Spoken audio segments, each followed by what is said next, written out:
Welcome back to Lesche, a podcast on new ideas in ancient Greek studies. I'm your host, Johanna Hanning, and I'm a classicist at Brown University. My conversation with today's guest ran long, so I'm going to keep this introduction short because I think you're going to want to hear every minute of this episode. I wanted to start this second season and this new academic year with something of a wake-up call for us classicists. Now, Anthony Kaldellis' name is practically synonymous with Byzantine studies, though he'd much prefer that we never use that term Byzantium again. But here's the thing. Anthony also has an incredibly firm grasp on Greek antiquity, and for decades he's worked close enough with classicists to notice something important, something kind of uncomfortable. Classicists, by training and as a rule, are incredibly ignorant about the East Roman polity, what we call Byzantium, even though, of course, as Anthony has explained time and again, we shouldn't.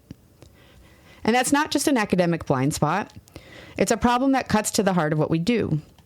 As Anthony stresses in this conversation, and again has stressed throughout his scholarship, the archive of ancient Greek texts that we have today didn't just magically survive. It's the end product of very intentional and costly processes of copying and transmission that took place over the course of the so-called Byzantine Millennium. So, for example, have you ever wondered why we have so many surviving histories of Rome written in Greek? In a landmark 2013 article in the Journal of Hellenic Studies, Anthony points out that our surviving corpus of classical historiography actually reflects Byzantine historical and religious interests. That's not just a footnote to literary history. It's something that should fundamentally shape how we approach these texts, whether we're working on them directly or mining them for historical information. I'm starting the new school year with this episode partly because Anthony's spectacular podcast, Byzantium and Friends, was and continues to be an inspiration for Lesche. But this episode is also programmatic. Anthony offers some bracing reminders here about how arbitrary, or actually how negatively ideological, the divisions between academic disciplines and historical periods often are. Toward the end of the episode, he provides some concrete recommendations for what classicists might read as a first step toward understanding this period and its significance for our own discipline. So trust me, you're going to want to stay tuned for the whole thing. Anthony Kaldellis is a professor of classics at the University of Chicago. He's published many books and articles on the history, culture, and literature of Byzantium, ranging from the 4th to the 15th centuries. His most recent book is a comprehensive history of the Eastern Roman Empire called The New Roman Empire, A History of Byzantium, and that came out with Oxford University Press in 2023. He's also the host of the academic podcast Byzantium and Friends. Just a quick note that, as ever, I have put a few references in the show notes for this episode, and another reminder that Lesche has an Instagram account where I announce new episodes and sometimes also post images of visual material that we mention on the podcast. Now, I'd like to welcome into the Lesche for this first episode of the podcast's second season, Anthony Kaldellis. The next voice you'll be hearing is his.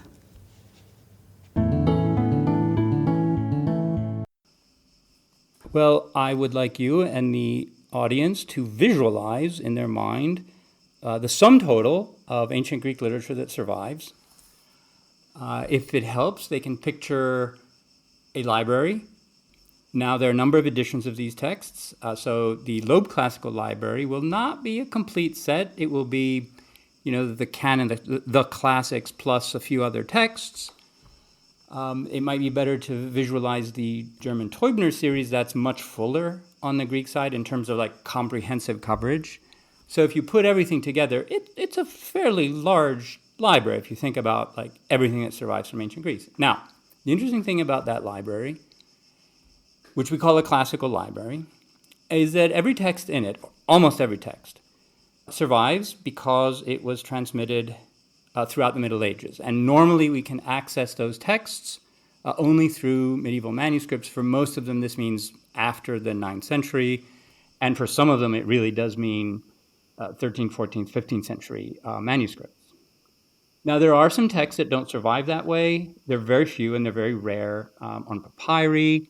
This is very important for Sappho, for example, who is a lost author, essentially, except for the papyri and a few quotations. A work by Aristotle survives on papyrus, but just one. And then some inscriptions, gold tablets. You really have to get into the archaeology to find a few more texts. The vast, vast majority are copied and survive for us in medieval manuscripts, which means that there must have been a direct process of transmission, which in the Greek case almost certainly passes through Constantinople for all of these texts. It's very difficult to imagine, though it certainly did happen, that some of these texts survived because of manuscript transmissions that didn't go through Constantinople, but some of the other provinces or cities of the Eastern Roman Empire. But usually we're talking about Constantinople. If you put it this way, it's kind of remarkable. And you now have to assume a somewhat different relationship between the classical world and what we have for over a century called Byzantium. And I think this is an interesting way to think about it because for some time, Byzantium has been theorized, especially in the West, but not only, as a kind of antithesis of the classical world in terms of its values, right? So the classical world has been valorized positively with images that lean on, right, democracy and reason and science and beauty and originality and things like that.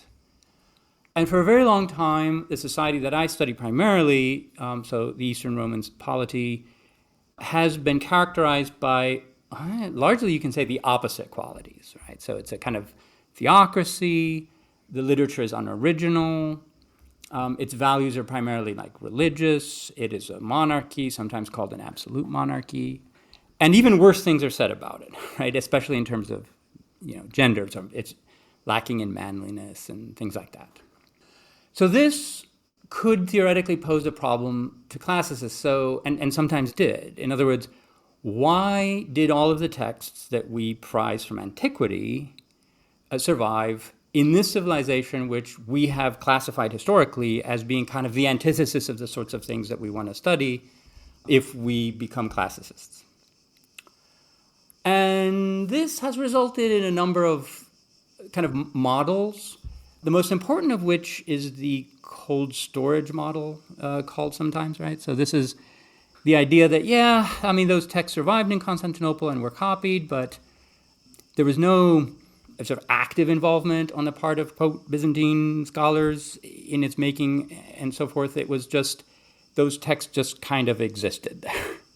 And at some point, the Italian humanists arrived and sort of rescued them from the oblivion of the medieval millennium, right, during which they had been essentially lost, not lost in material fact, but lost in terms of like nobody was reading them in a way that could understand them, and that required Western readers to come along and rescue them, and that led to, the revival of philosophy and Enlightenment and Renaissance and capitalism, or whatever. Okay. This had a number of requirements for this theory to work, right? So one of those was that all of those medieval scribes and copyists and whatever, they had to be cast as somewhat passive carriers of historical tradition whose importance they were like largely unaware of. So they didn't quite grasp the, quote, spirit of the texts. This is an idea that goes way back, possibly 16th century, that it's Western scholars thinking that all of these Byzantine copyists were so out of touch with these texts, they're just mindlessly copying them. Or that they were doing so for purely lexicographical reasons. In other words, that their society valorized classical Greek as a form of linguistic affectation and maybe class status, and in order to access the vocabulary that you needed in order to write pretentious and unoriginal and derivative classical Greek, as they did in the Middle Ages, you had to have some of those texts, so they just kind of kept them. And studied them purely for those reasons. I mean, this is a view that I hear still, asserted very confidently that no, they never engaged with the content of these texts or were interested in the content. It was just the Attic vocabulary, right, and diction and so forth. All right. So that's the problem and the kind of problematic models that have emerged around it as a way of essentially enabling classicists to not pay much attention to this civilization and to assume that the classical library that we have is either the best of the best for some reason or a random selection depending on genre. And so we don't have to think of it as what I think it is, which is to use the conventional terminology, a Byzantine classical library. And so the project that I am putting in motion now, which will result hopefully in an edited volume written by a number of specialists, organized by genre, because I think that each genre has a different dynamics in this regard. We'll try to assess the degree to which East Roman priorities were important in shaping the content of the literary archive that survives from antiquity. So not to assume that ancient choices were simply frozen, codified, and perpetuated passively and mindlessly, but to assume, which in many genres can actually be proven, that the selection of texts corresponds pretty closely in some areas to their own needs and interests and priorities, and that's why they kept those texts and not others. This is obviously true more in some genres than in others. Clearly, processes of canonization were already in play in antiquity, witness Homer or tragedies, right? These sorts of things, and were in place long before Constantinople was founded. And in that sense, the literary elites in Constantinople perpetuated those choices. But in many other genres, that was not the case, and late antiquity and the medieval period in Constantinople played a very decisive role in shaping the contents of the canon, or the archive, depending on which term you want to use. And I think that this has consequences for the relationship between the fields, specifically that we really need to stop seeing them as kind of antithetical, and especially in training students. And as you know, classicists have a very healthy and robust sort of fear and anxiety of going too late, or of getting involved in either Christian texts or texts written by Christian authors, regardless of their content. And this is especially the case in the Anglophone world. And I can give you some interesting data about that.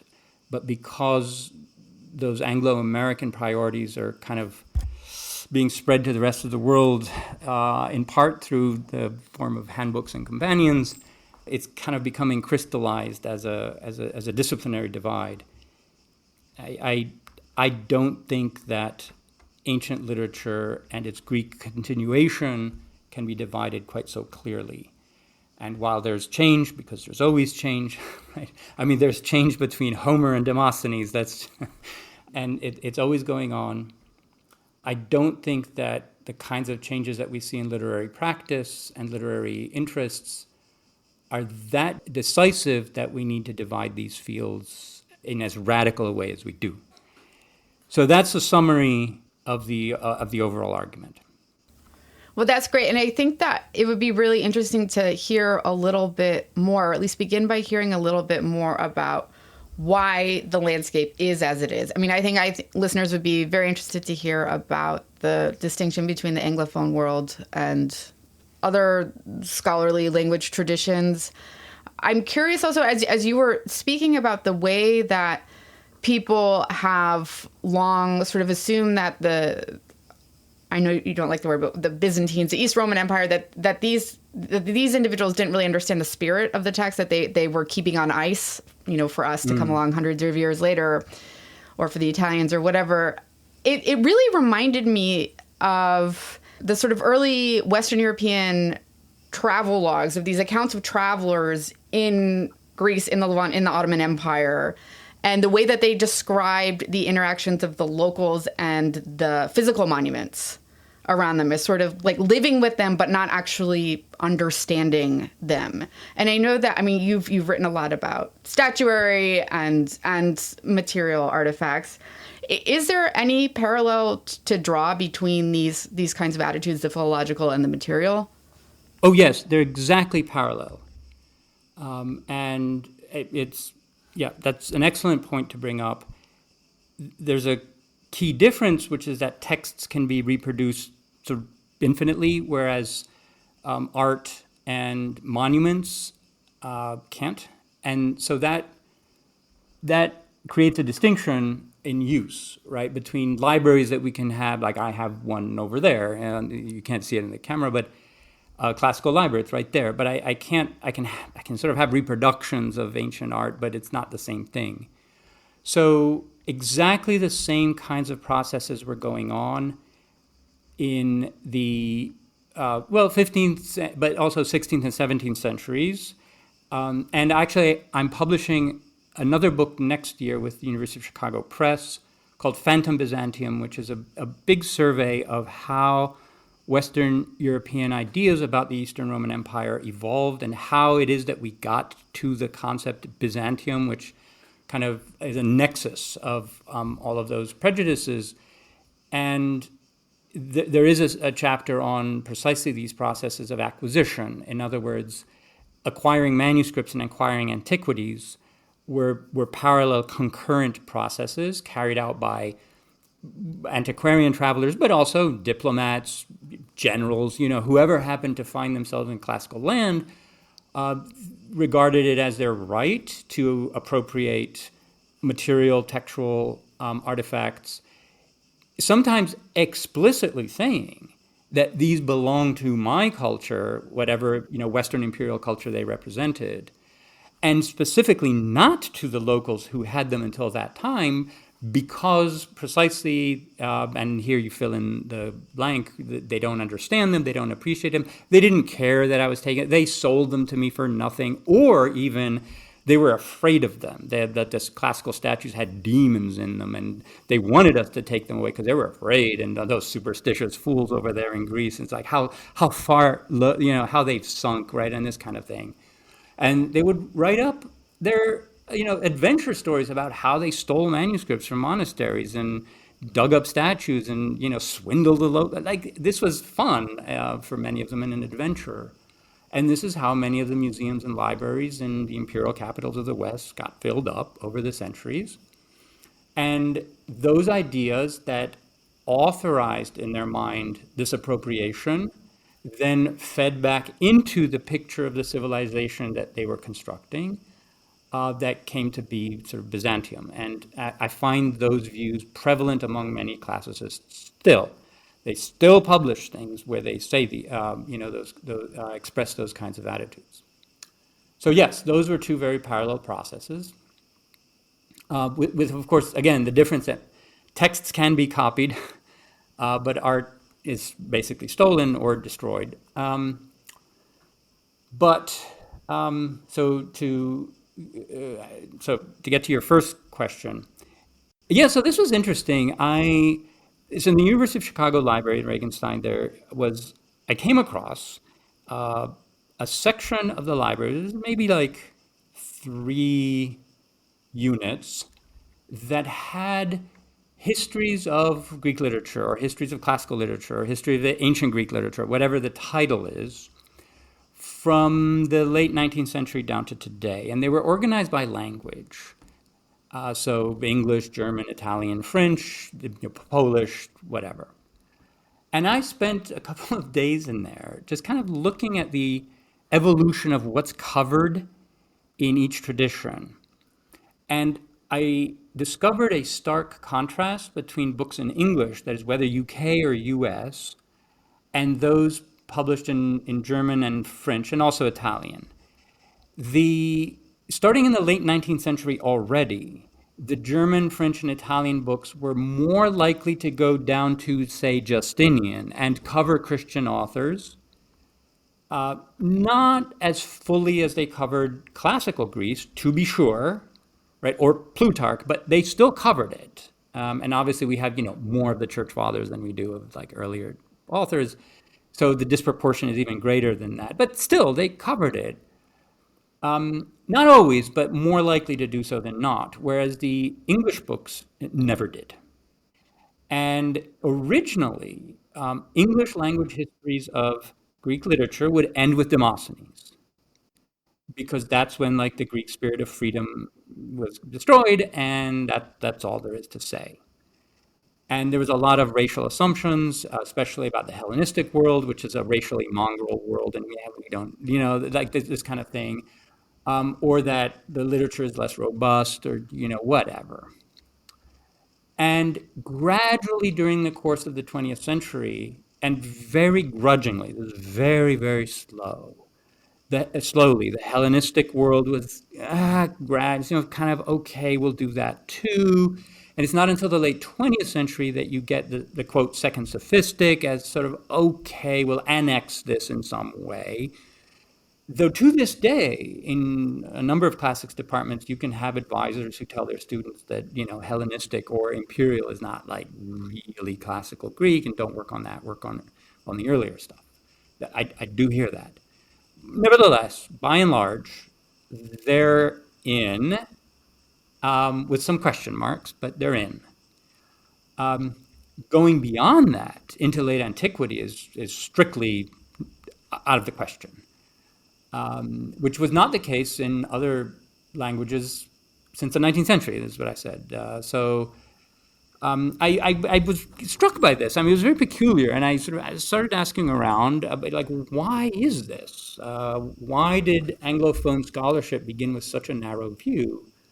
And that's an interesting question in itself, and I'm not the expert on this, but some factors that came to light were, well, first of all, Protestant suspicion of the imperial church and sort of late antiquity, the church fathers, all of that was definitely an issue in both the UK and the US.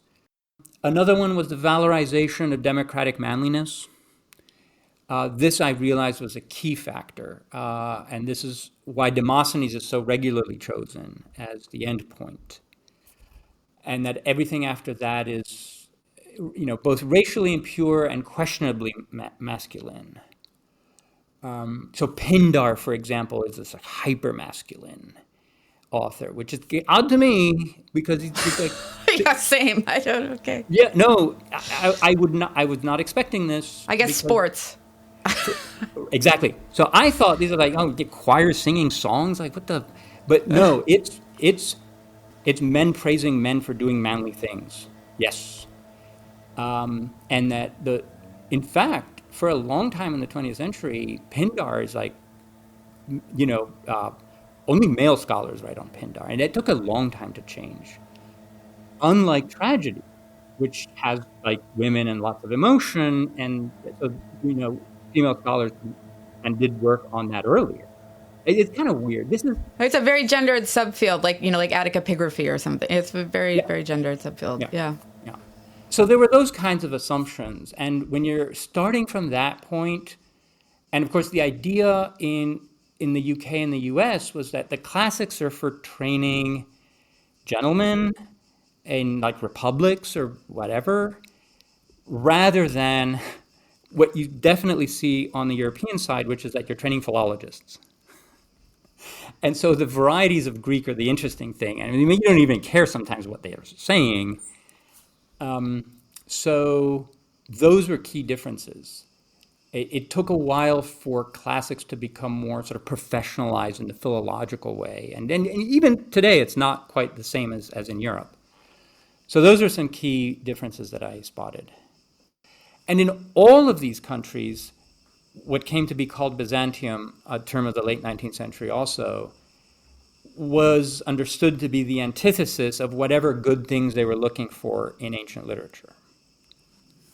And so here we are, in a sense, that in American and UK classics, by and large, the cutoff is, let's say, Philostratus. Like at whatever point Philostratus stopped writing the last text that he wrote, that's the end of sort of ancient literature. And after that, it's late antiquity. And we'll just leave that to the late antiquity people who are used to dealing with these, unwashed ascetics and angry bishops, because we don't want to touch that stuff. And this has led to what I think is an artificial, in fact, false and largely non-existent rupture in the 3rd century, whereas I don't think that exists. I think that imperial literature from the 1st to the 6th century is much more of a unit, and that we shouldn't drive a wall through the 3rd century. That might be a different topic. But certainly in the case of the survival of the ancient texts, right, we can just treat it as a notional point, and simply ask the question, why do texts that survive from before 200 AD survive? Like, why? It's not obvious. We don't have a whole of, Phoenician literature. People decided to copy this stuff at great cost. It was very expensive in, medieval societies to copy these texts. So many of them that you can fill the Teubner library, at least, right? Why? And I think that needs to be broken down. Ultimately down to each text, perhaps. But one way of organizing the work is by genre. I think that the genres are quite different. Well, you were saying earlier that what makes it through, let's say, the Byzantine Millennium is coordinates had already been set to some extent in the imperial period. Could you speculate a little bit, though, about how much more was there at the start of that millennium as opposed to, or rather, let me reframe, how much did actually get lost? How much was not copied from what had already been winnowed down? That is, well, there are two versions of the question. So one is, how much do we have of everything that was, let's say, written and published, disseminated to some reasonable degree at some point in antiquity? Right. And the other is how much of what survived around, say, 300 is what we have now.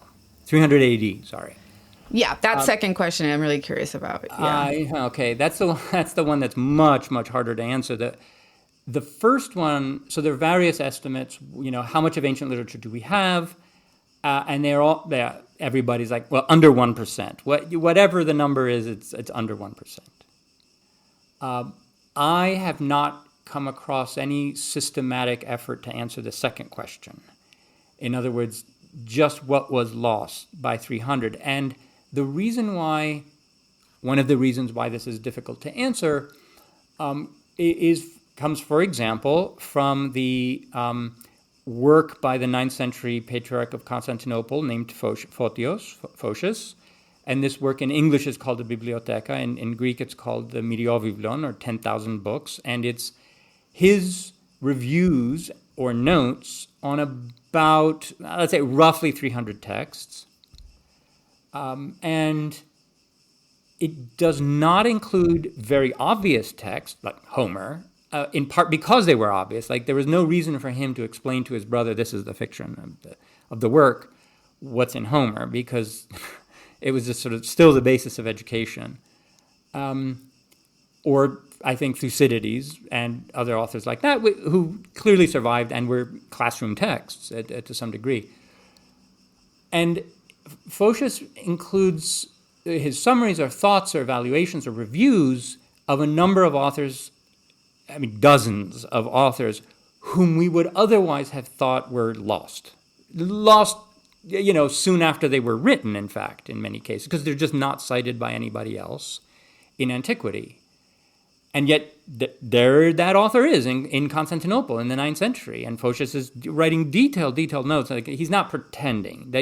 No one seriously suggests that Photius is pretending to have read authors that he didn't actually have access to. And I say this because in some cases, his authors in his culture do pretend. For example, Sappho, I mentioned, was a lost author, and there's reason to think that they did not have access to her poems. They were lost already. And yet, for some reason, they found value in referencing Sappho as a poetess that, exemplified certain kinds of traits. I guess like we do, right? I mean, we presumably we have a little bit, read, but yeah, we've read the fragments, and they didn't, because those fragments are in papyri mostly. Right. Okay. Right, and so all of these references to Sappho, which they're referring to Sappho, just kind of echoing like what Plato says about her, like this sort of thing. It's just a derivative, like they're faking it in a sense. I mean, they're not exactly faking it because they're not saying that they've read her, but they're just kind of gesturing towards Sappho, even though we can guess that they had not read it. Okay, that's not the worst thing that's gone. Anyway, but Photius is not doing this at all. He's actually reading those texts. And there's so many of them that, as I said, we would imagine to have been lost, that it's just very difficult. So for another example, Julian, the emperor in the 4th century, he's polemicizing against some cynics. And it's odd, like cynic philosophers, like really active in the 4th century, like it's a bit of a surprise. Like if we didn't have, he wrote 2 whole works, like an emperor dedicating 2 whole works to push back against some cynics' interpretation of mythology in like the 360s, and you're like, what? Where did they come up from? You would have thought that school was lost. And he mentioned somewhere that, well, no one's really paying any attention to like Epicureans anymore. And that might actually be true. In other words, by that point, maybe the majority of Epicurean works was lost, right? So it's not as if scholars in Constantinople are starting with like a complete library of everything that had been written in antiquity. No, of course not. But there's certainly, and this is mind-blowing if you think about it, that at least in the early period, Constantinople is a repository of more classical texts than we have. Like way, way more. I get Callimachus and all kinds of authors we know they were reading until like 1200, maybe the Fourth Crusade. Right. Yeah, that's mind-blowing. Yeah, this is my real question. Yeah, it's like how much of what they started with have we ended with? That is an excellent question, and I'm not aware of any work on it. That is a systematic attempt to, let's say, catalog works that we know survived in Constantinople in medieval times that are now lost. I remember from the commentary that is a really difficult one. This question, like, of the alphabetical plays of Euripides. I mean, what did that even really exist? As people speculated it existed, and then we got like one volume fell off the shelf and we got it, or every single case, because you're asking about negative space. I mean, you're asking about what's not there. So this is very difficult to. Yes, this is why I find the positive approach to be more productive. Right, and that is, and I kind of experimented with that in an article that I published over 10 years ago about historiography, because that's a case where I believe it can be shown pretty clearly that what survives mirrors their historical interests so closely that you can explain why those texts survived that did. Specifically, why we have, I mean, this is just a general observation about ancient historians. Historians of ancient Greece, rarely need to use Latin texts. Historians of ancient Rome absolutely need to use Greek texts, right? And the reason they need to do that is because East Romans in Constantinople saw themselves as Romans, and so they were invested in Roman history, which they had, however, to have in Greek, because after a certain point, they didn't have access to Latin. And also, they were very interested in Roman civil wars, since they fought many of them themselves, and also in the origins of the Roman monarchy, the imperial monarchy of Augustus. And that is why so many of our ancient Greek historical texts are about Rome. So from Polybius and Dionysius of Halicarnassus and Appian and Plutarch and Nicholas of Damascus, and so on. that is a very, very large archive it's very much an East Roman archive.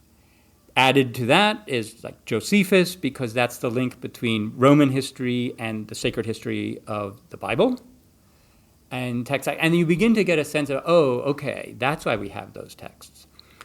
So this is where the distinction between the sort of canon and the archive is kind of important, depending on how you define those terms, of course. So if the canon is like Herodotus, Thucydides, right? Xenophon's a curious author in his own right, just for all kinds of reasons. And then you have a much broader archive of historical texts that maybe were not treated as canonical, like from a literary standpoint, in that way. Though some were. Dionysius of Halicarnassus, obviously, not Polybius. You developed this model or framework that I think does a really great job of accounting for the historiographical transmission through this period. And I think that I'll have to say that that's the one article, I think, about Byzantine material that I have run into a lot of classicists who really have familiarity with that article. People have read that's gotten kind of permeated, across the boundary.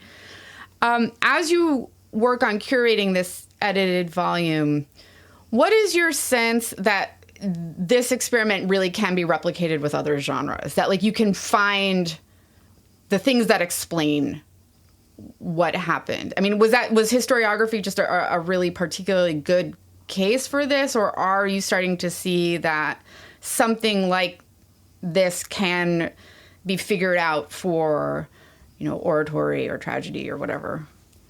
Yeah, so I think it's a matter of degree.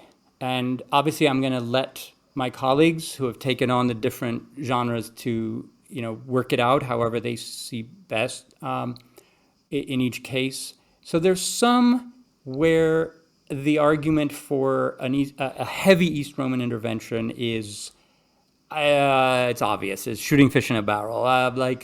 For example, to take the one non-Greek genre, Roman law. Roman law, what we call Roman law, is something that was put together by Justinian's team in the 6th century.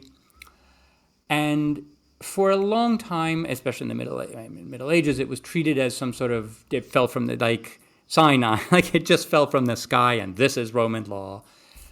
After a certain point, legal scholars began to realize that it reflects Justinian's interests and the needs of Justinian's time, and yet it's still, to this day, very difficult to find an account of how exactly 6th century needs and interests shaped the corpus that we have, namely the corpus of Justinian.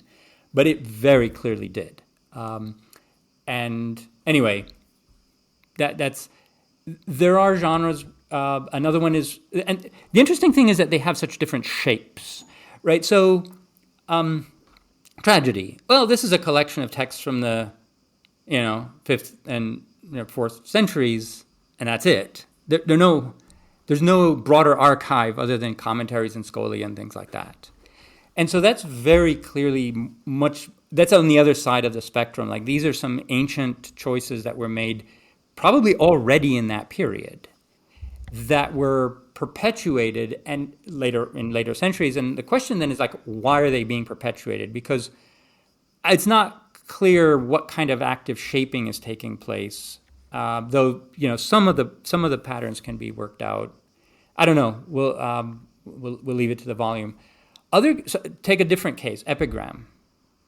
Epigram has a completely different shape to it. This is a series of collections from Hellenistic times down to the 9th century and beyond in some cases, where epigrams are being collected and organized repeatedly, and the previous anthology subsumed into a bigger later one, not always in its entirety, not always in the same order, until you get something like the Greek anthology. But there's no break in the production of epigrams, ever. It's a genre that just continues to be produced in mass quantity for all kinds of reasons, right? From buildings to books to just purely literary epigrams to whatever. And this is an activity, it's a literary genre that doesn't have any breaks, whether Philostratian or other. It is a single evolving corpus, and it doesn't really lock down, at least the Greek anthology doesn't lock down until the 10th century AD. And so, anyway, Christian and pagan sometimes put together, sometimes separated, but they're clearly in dialogue with each other. This is another thing that might really annoy many classicists, which is, and here we're getting into some where it gets political and really problematic, which is that in some cases, ancient texts were preserved. I suspect, it's possible that ancient texts were preserved because they were perceived as kind of necessary or important prequels to their Christian counterparts, which were sometimes considered equally or more canonical. In other words, the current modern classicist tendency to separate these two, to split them apart and treat the ancient corpus as a self-standing thing, fails to see that the jagged edges sometimes fit very perfectly. They align with the Christian counterparts of those genres that were written later. And it's possible that the earlier stuff survived precisely for that reason. Mm-hmm. And so preferences in rhetoric, for example, because Christian rhetoric is a major, right? Let's back up. The template for all writing in the imperial period throughout the Middle Ages, right, is rhetoric, training in rhetoric. And our rhetorical handbooks, there's manuals of how to do it, right, start in, there's a few earlier ones, but the tradition doesn't really get started until around 200, the Hermogenean tradition. And then it just, it's just an avalanche of more and more and more such texts. And they don't stop. It's just another one of these continual traditions. And also, there is Christian rhetoric, and Gregory of Nazianzus and many other authors, especially of late antiquity. And so, if you were to be in, let's say, situate yourself in the 10th, 11th century rhetorical classroom, and you are studying rhetoric, and you want to study the Christian text, but these are Atticist authors, and they're writing in the same tradition. And so the ancient texts are used as templates or kind of precursors in a way, and sometimes studied as such. And this is very interesting is that when my authors say, well, here are the best orators, and they'll mention some ancient ones, pre-300 BC, so classical period. And then they'll mention some imperial ones like Aristides, Aelius Aristides, so 2nd century AD, and then some Christian ones from the patristic period. Right? They're much more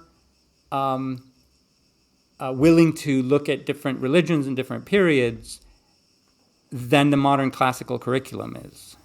Mm-hmm. But I think because that was their training, they were trained in both of these traditions, which they saw as a part of one evolving tradition, an Atticist one. And so, for example, think about it. Why do we not have any Hellenistic prose? And we have Polybius and the Septuagint. It's because it doesn't conform to the Atticist priorities that were very much entrenched in the 2nd century thereafter. And in that sense, I don't think that there's any purpose in splitting off, quote, Byzantium from the classical world, whatever. No, these are priorities in rhetoric that were very important in the Roman Empire in any period. There are a number of things that I think can be explained this way that, how shall I put it, where classicists aren't even aware of the problem, I think. I'll give you an example, and maybe I'm wrong, maybe I haven't come across references to this, but it's easy to do in the TLG, the online database of Greek texts, right? This is fairly comprehensive for these periods. So compare just the word count of the century that ends around 90 AD with the century that begins in 90 AD. So it's incredible. It's just astonishing. There's almost nothing before 90 AD in Greek, and what there is, half of it is Philo and Josephus. Now, Philo and Josephus are Jewish authors who are preserved in almost their entirety, precisely because they were regarded as proto-Christian. There's no evidence that anyone else read them in that period, at least, other than Christians and thereafter. And then the rest is like some New Testament, and then really, really esoteric authors that no one's ever heard of. Anyway, it's the first century AD is a wasteland. It's just empty. And the second is like millions and millions of words. Because they start to Odysseize again. Yeah. Right. And here's the thing. It's not that no texts were written in the first century AD. No. It quite possibly might have been even fuller. But none of it survives because of selection. And the second century survives again because of selection. So I want to understand the principles behind those selections. So what do you think, Anthony, that classicists then are missing? And how could they start to address this issue? By really, I think that there is probably widespread, complete lack of any familiarity with Byzantium. I feel fairly confident to say that from within the field, that it's just structurally not a part of how people are trained, the way that curricula, departments, reading lists are divided. So what do you think that they really stand to gain by at least some familiarity with these issues for their own work, as opposed to just becoming more, fuller human beings, but for their own work? Well, so I'm afraid that it's even worse than that. It's not. It wouldn't just be starting from a zero basis, right? But negative. It's worse. Mm-hmm. And you ask. It's interesting that you should put it that way, like for their work, because right now, being perceived as someone who works on late texts or Christian text or, quote, Byzantine texts can be a professional disadvantage, like serious. And there's a question of disciplinary identity here that needs to be policed, right, and monitored closely, because many classes, especially junior graduate students and junior faculty, can't afford to be perceived as stepping that far outside their field in many cases. That's not universally true, and there are classics departments who hire experts in late antiquity now. I mean, that's a bit more common. Beyond that, in North America, there are only like 3 or 4 departments of classics who feature who feature specialists or scholars who work on later things. So I think the first item of business would be to overcome that sense of a professional jeopardy. That is I tease colleagues sometimes about this. Like, for example, I remember actually in grad school already, there was a fellow graduate student in classics. I was in classics. I was in history, but I took many classics courses. And there was one who was working on the life of Thucydides by Marcellinus. And I said, you're a Byzantinist. This is very likely like a 6th century text. And it's essentially like how to make sense of Thucydides in the late antique rhetorical classroom. Mm-hmm. That's kind of what it is. And no, not at all. Totally not. No, I'm a classicist. That I'm not interested in all that period. I'm just interested in what it says about Thucydides. Like, yes, so were many people in the 6th century. It's like, anyway, but yeah, there's this anxiety of the fear of the loss of disciplinary identity by doing Christian or Byzantine things or whatever. And so I understand it, because since it's such a decentralized system where these values are spread out, they're so widespread, and we don't have any central committee that can say, oh, from now on, if you're working on Greek literature, even if it's 10th century, you're a Greek literature scholar. It's the same language, essentially, right? It's not like, many of the same literary templates are still being used. It's not. This is the frustrating and fascinating thing about classicists, is that they're trained in this language that they can then, if they wanted to, go on and use for so many more centuries worth of literature, and they don't. Be that as it may. So that is a major problem, because it's not something that is stated in works of scholarship. It's something that's enforced by dissertation advisors and hiring committees and things like that, which are all like private or secret. However, to answer your question, on a basic level, classicists would benefit, I think, from not taking their archive at face value the way they do, as if it's something that just fell from the sky and we can now work on it. Generations of philologists have worked very hard to extract quotations from later authors and publish them as fragmenta, and sort of created the illusion of something that never had a context. Could I just say something really quick there? I think it's interesting that even here, the linguistic distinction, like a fragment, we use the same term for something that has been extracted from a bigger text, and for like a piece of papyrus that was found, that English collapses these in a way that and when I learned the Greek word, the apospasmata, I thought that was a really interesting kind of distinction to be, a theoretical one on the level of the lexeme. There's a difference between a line that is found on a scrap of papyrus and something that's been yanked out of an existing text. Away from. Yes, but we don't want to read that existing text, even though it would explain why this is being quoted in the first place, and perhaps whether it's being quoted accurately. Accurately, yeah, right. And not just accurately in a sort of very strict philological sense, but it's possible that some editorial interventions have been made.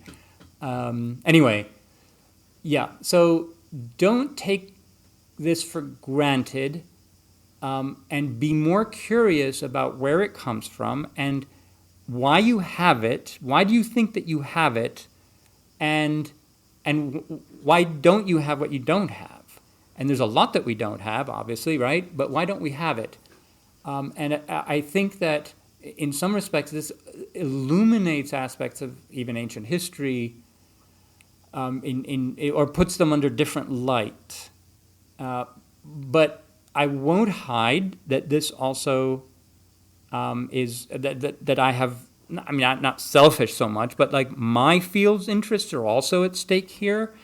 I simply don't like my field being treated as a kind of adversary or negative, a polar opposite of the classical world. It cannot have been, since it was full of people who were doing very much the same kinds of things that classical scholars do today, that is, learning to read that ancient language, loving its texts, commenting on them, and so forth, who moreover had a native relationship to the language in question, who were superb, some of them, at using it, like way beyond any modern attempts at prose comp. Like it's just on a different level. And who read them sometimes with a different eye, and in some cases with able to provide considerable insight. So I mentioned Photius. He has a very brief entry on Herodotus. He does have one. I think it's so brief because he kind of assumed, okay, well, Herodotus is probably well known, and I'm not going to spend that much time on it, whatever. But he reads Herodotus as a text in the Persica tradition as a history of Persia, which is not, to put it mildly, this is not how most classicists read it, though there are some who independently have picked this up. So a while ago, a German scholar in the early 20th century, Felix Jacobi, had argued that Herodotus' history is actually two works, that Herodotus started as an ethnographer and geographer and only later turned to history. And so the first half of the work is more sort of geographical and ethnographic, and the second half is more historical about the Persian Wars. And this does not appear to be true, and I think Photius is actually correct, that you can identify the thread that runs throughout the histories, and it is very specifically the sequence of Persian kings. And the ethnography is ordered according to the sequence in which the Persian kings encountered foreign people.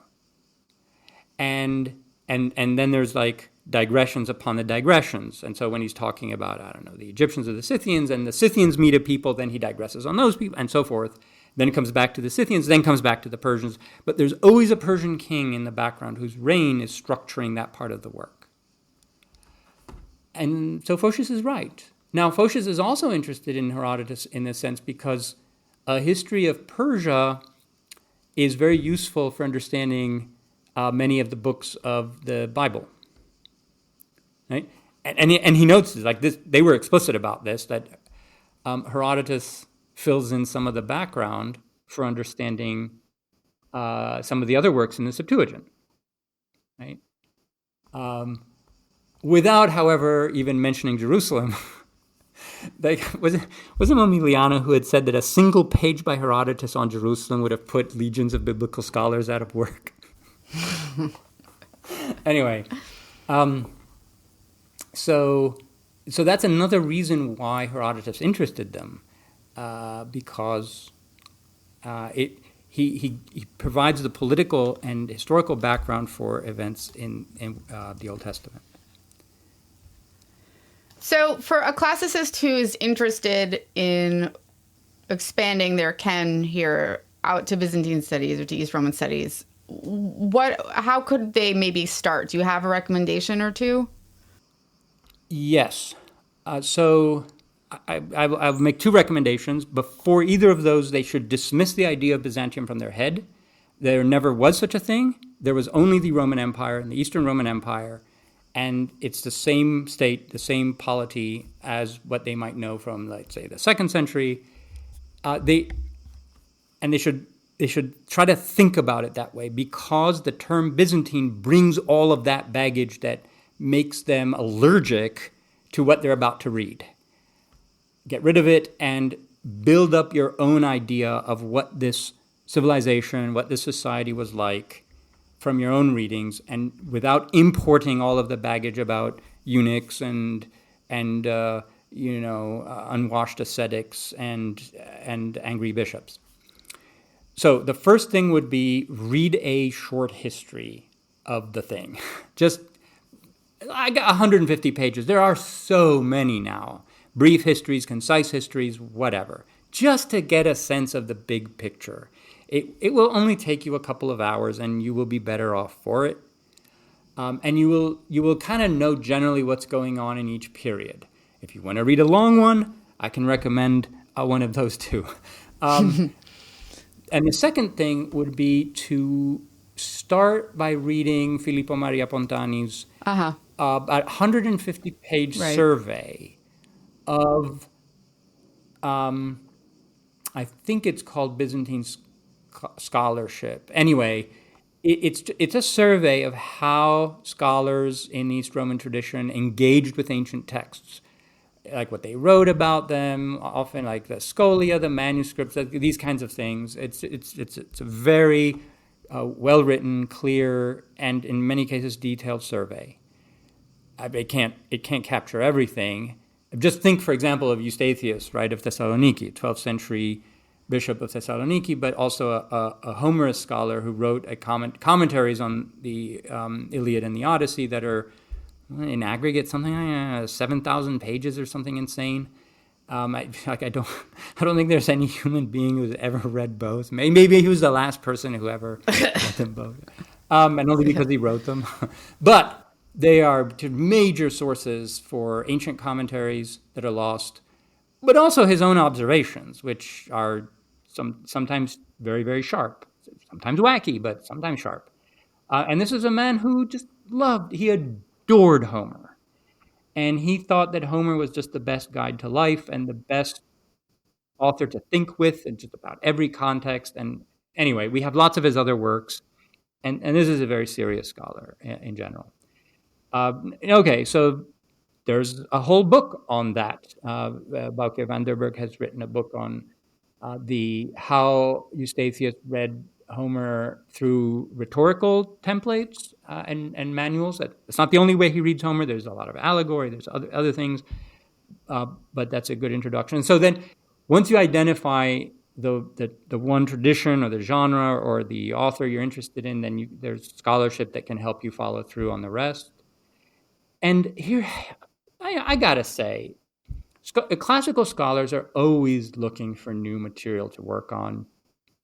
I mean, how many, more dissertations can, I'm about to say, this is a rhetorical question because obviously there can be an infinite number of dissertations on any ancient author.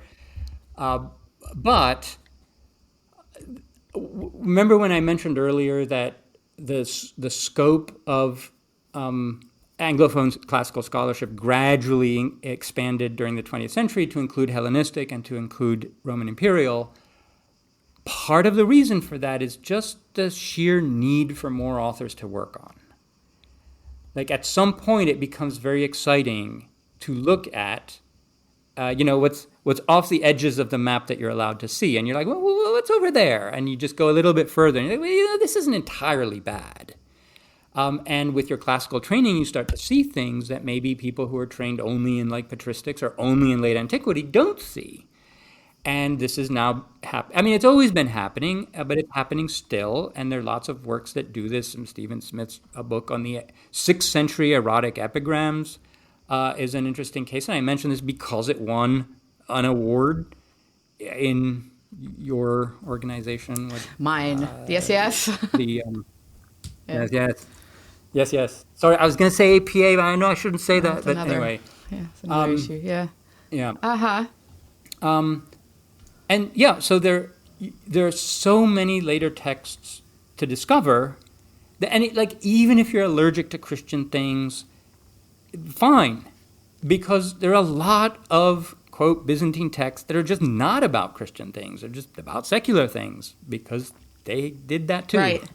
And so, yeah, and you discover some fascinating historians that just haven't been discussed by classicists, that is, by people who bring those sensitivities. And now, you have to adjust to like the 10th century or whatever, but you can do that. It's not impossible because you sort of know the language, you know what the Roman Empire is, just kind of learn a little bit about that period, and you can contribute something original. And a lot of classicists are doing this. Maybe not for your tenure. Maybe not for your tenure book, right? Well, when I started grad school, I remember it was kind of like, you were sort of, as a new graduate student in classics, you were maybe issued with your university ID and a copy of Scribes and Scholars. I don't think that that's really true anymore. And I'm wondering what your take on that book, on the Reynolds and Wilson, is. Oh, that's also a very useful book, I think. And interestingly, at Chicago, it is on the reading list for the comprehensive exams, or it was until this year. I don't know if some revision took it out or will take it out. I don't know, but it's still there. Okay. And it's filed under the reception category, which is a category I have a big problem with. Yeah, same. Yeah. We don't necessarily need to get into that because, let me just say very briefly, nothing that I have said so far would I willingly classify under the rubric reception. Right. Nothing that I've said in this episode is, in my mind, reception. It's one evolving literary culture. Right. And reception drives a wedge between parts of it and treats one as the thing and the other as the reception of the thing. And right. I think that's wrong here. Anyway, Scribes and Scholars, is useful for those who haven't been taught or trained in the let's say the physical aspects of transmission. What the change from the ancient papyrus roll to the codex. What does the codex look like? The invention of minuscule writing, the reprocessing of the scholia and the commentary traditions, the survival rate of authors in manuscripts, like these kinds of fundamental questions. Yes, definitely. If you're interested in that side of things, but if you're more interested in like purely literary readings, it's not the most important thing to read. Okay. Yeah. Well, I have to say that for me, just when I started wading a little bit in this material, I also found your Byzantium Unbound book very, very helpful. It was a very user-friendly, I felt introduction. Yeah, it's short. It's a minigraph. It's 30,000 words or so, and it's actually, I read it on a plane and left it in the seat in front of me when I left the plane. Oh no! As I have often done. Oh, have you? Oh, okay. Yeah, well, it fits so perfectly in that little basket, like thing. Yes, but, yes. Yeah. It does. Too bad. Might have another. That's how I will get another one. But that was just, I just want to give that a little bit of shout out. Because I felt extremely, really, really compelled by that book. That drew me in. Thank you. Thank you. Yeah, there's a chapter in there like Byzantium for classicists or something like great. that. And another one like for medievalists. And it's, yeah. I know, that was a really great place to start, I think, for these ideas for me. Well, Anthony, thank you so much. I think I'm shifting my podcast. Traditionally, the podcast had a word association game. I think for this is going to be the first episode of what I'm calling the second season, and I think I'm going to switch it up. So I was wondering, just given that times are a little tough now, if you might be willing to share one thing that you are reading or watching or thinking about or playing that is bringing you some joy lately. Okay, interesting question. So this summer has been highly unusual for me in a number of ways. However, last week I was on a boat. I think it's fair to call it a cruise. I thought I would be giving lectures on it, and I went prepared, but in the end I was asked to give only one. Okay. Interesting experience in all kinds of ways. For me, the highlight was going to Split on the Adriatic coast of Croatia and exploring the palace of Diocletian, along with several thousand other uninvited guests. And in my mind, I was fairly certain that had Diocletian appeared, he would have pointed to me as the only person who deserved to be there. But I had to share the space with... Only you understand, Kaldellis. Yes. And this was interesting to me because I am struck by the continued use of mythological motifs in the imperial, not just palaces, but all kinds of monumental cultures emerging in late antiquity, in the kind of transition to Byzantium, but also Constantinople, the city of Constantinople, and the foundation of Constantinople. And Constantinople itself, obviously I've been to Istanbul many times, and this is a topic on which I sort of continue to write on and off, is how it was created, like when Constantine's people pulled it out of the box and like, here it is, everybody come live here. It's kind of how it worked. How much ancient mythology was built into the city's infrastructure is incredible.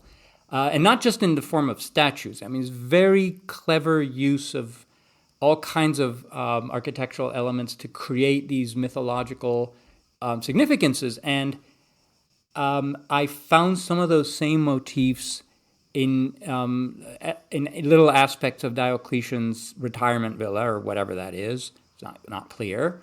Like images of the giants, which are quite popular. The gigantomachy is quite popular in this period.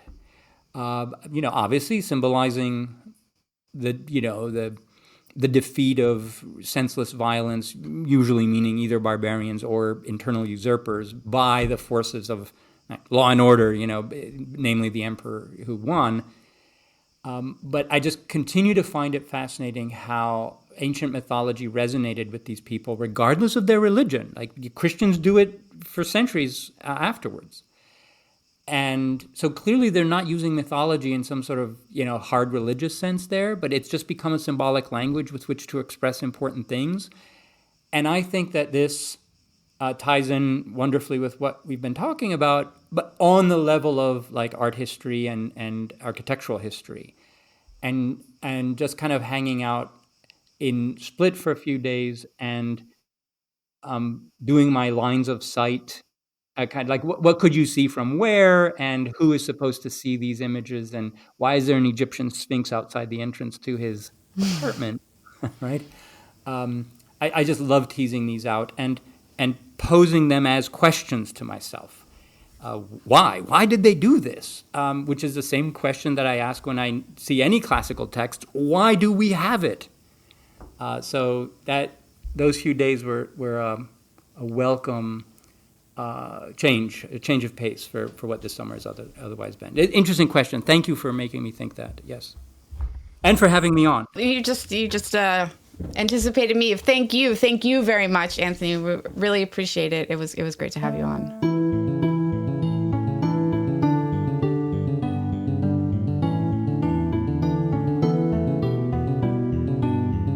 Thank you for joining us for this episode of the Lesche podcast.